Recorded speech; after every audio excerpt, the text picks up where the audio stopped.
New rules reportedly on the verge of kicking in that have some folks flipping out. The National Labor Relations Board wants to make companies hand over workers' phone numbers and addresses to unions ahead of labor elections, and the judge isn't liking the sound of this. Judge, this is private companies who aren't unionized already. The NLRB wants to make a ruling that you have to turn over their phone numbers and addresses of employees? There's two rulings involved here, Eric. One, the NLRB advanced about 3 years ago, and then it withdrew. And that was after the labor unions have been agitating for unionization for years and years and years.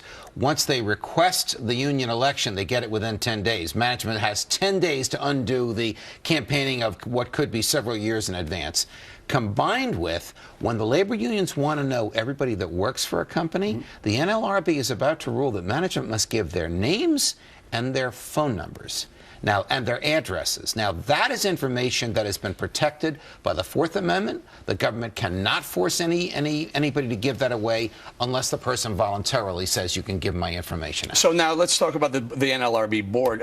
Originally, I don't know. It splits between Democrats and Republicans. But you're telling me I said now, to you before we started that it's all Republicans. It's either all Democrats. Forgive me. It's either 5 Democrats or it's 4 Democrats and 1 Republican. But it's heavily filled with the president's appointees. This is the same board which the president filled with recess appointees. He just declared that the Senate was in recess. They were actually meeting while he said this, but he declared them in recess, put his own boards in there. That issue is going to be resolved by the Supreme Court. But while the NLRB was filled with these recess appointees, it issued these same regulations which it pulled back on. Now the new NLRB, which is not filled with recess appointees, it's filled with appointees who were legitimately confirmed by the Senate, has made these new regulations that will soon come Judge, to law. it's making my head explode. I can't believe I work for a company that's not unionized.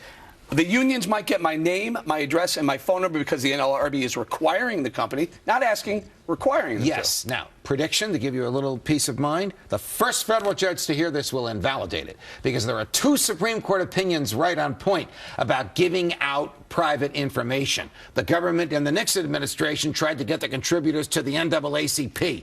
The government in the Obama administration is trying to get the contributors to Ron Paul's groups. Neither divulged them, and the courts have said in the NAACP case, you can't do it. Talk to us a little bit very quickly about something came down, some news broke today about Volkswagen.